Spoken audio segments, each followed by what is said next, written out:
ভিয়েতনামের বিপক্ষে খাপ ছাড়া ফুটবলে ম্যাচ হারলো বাংলাদেশ। তবে হতাশার রাতেও পুরো মাঠে আলো ছড়িয়েছেন একজন, নাম তার জায়ান।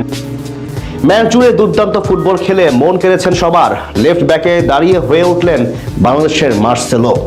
আগামীতে ডিফেন্স লাইনে বাংলাদেশ পেতে চলেছে এক রত্ন। জায়ান দুর্দান্ত পারফরমেন্স নিয়েই বিস্তারিত থাকছে রিপোর্টে।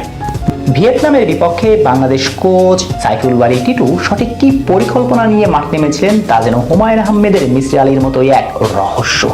আসলে ম্যাচে তিনি কি করতে চেয়েছেন তা কারোরই বোধগম্য নয়। শুরুটা করলেন একেবারে ডিফেন্সিভ স্ট্র্যাটেজিতে, অথচ তার একাদশে একটা জাত ডিস্ট্রয়ার ছিল না। তারপরেও শুরু থেকে বাস পার করার চেষ্টা করেছেন, কিন্তু লাভের লাভ তো কিছু হলো না। ম্যাচের 15তম মিনিটেই গোলটা কনসিড করলেন।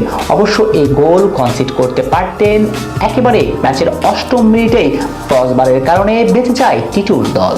ক্রসবার বাংলাদেশকে আরো 4 বার বাঁচিয়ে দিয়েছে। তাই শুরুর প্রশ্নটা করা, আসলে কি পরিকল্পনা নিয়ে মাঠ নেমেছিল বাংলাদেশ বস?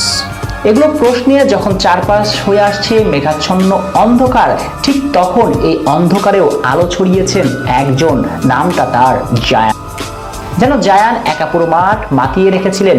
মূলত সাইফুল বারী টিটুর লেফট ব্যাকে একাদশে জায়গা পেয়েছিলেন এই প্রবাসী ফুটবলার, আর একজন আদর্শ ফুলব্যাক হিসেবে যা করার দরকার ঠিক সেসবই করেছেন। পুরো 11 জনের মাঝে একমাত্র আক্রমণাত্মক ফুটবলটা খেলেছেন জায়ানি। ড্রিবলিং, ক্রসিং, ওভারল্যাপিং, রান আর সৃজনশীল পাসিং দেখিয়েছেন। তার খেলার মাঝে যেন কোথাও না কোথাও খুঁজে পাওয়া যাচ্ছিল ব্রাজিলিয়ান কিংবদন্তি লেফট ব্যাক মার্সেলোর ছাপ। রক্ষণ সামলিয়ে বারবার অ্যাটাকে ওঠার চেষ্টা করেছেন, আবার সঠিক সময়ে নিচে এসে সামলিয়েছেন রক্ষণ, আলো কুড়িয়েছেন পুরো ম্যাচ জুড়ে। কিন্তু ওই যে ম্যাচে ঠিকঠাক সঙ্গটাই পাননি সতীর্থদের। রাইট ব্যাকে রিমনের দিকে তাকান, প্রথম গোলটা কিভাবে বাংলাদেশকে রিসিভ করিয়েছেন এই ফুটবলার। বাংলাদেশ দলের খেলার মতো ফিটনেস বা ফর্ম কোনোটাই কি আছে? এমনকি মধ্যমাঠে মুরসালিনরাও দিতে পারেননি জায়ানকে ঠিকঠাক সঙ্গে তো আছেই কোচের খাপছাড় ট্যাকটিক্স। না সাজিয়েছেন ডিফেন্সিভ স্ট্র্যাটেজি, না করেছেন আক্রমণাত্মক, একেবারে ছন্ন ছাড়া। ফলাফল যা হবার তাই হলো, তবুও মন কাড়ল জায়ান। চোখে পড়ার মতো সবচেয়ে ব্যাপারটা ছিল তার ডেডিকেশন লেভেল। দলের জন্য সবচেয়ে ডেডিকেটেড ছিলেন এই ফুটবলার, বাংলাদেশকে যেন আপন করে নিয়েছেন। জায়ানের এই পারফরমেন্স অবশ্যই আগামীতে বড় আশা, বড় স্বপ্নের দেখাবে বাংলাদেশ ফুটবলকে।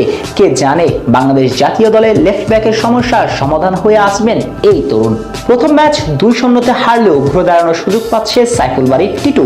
কেননা গ্রুপ পর্বে বাংলাদেশের দ্বিতীয় ম্যাচ আগামী 6 সেপ্টেম্বর সিঙ্গাপুরের বিপক্ষে। সেই ম্যাচে জয় পেলে মূল পর্বে খেলার আশা কিছুটা বেঁচে থাকবে সমর্থকদের। তবে হারলে সবকিছু শেষ এখানেই।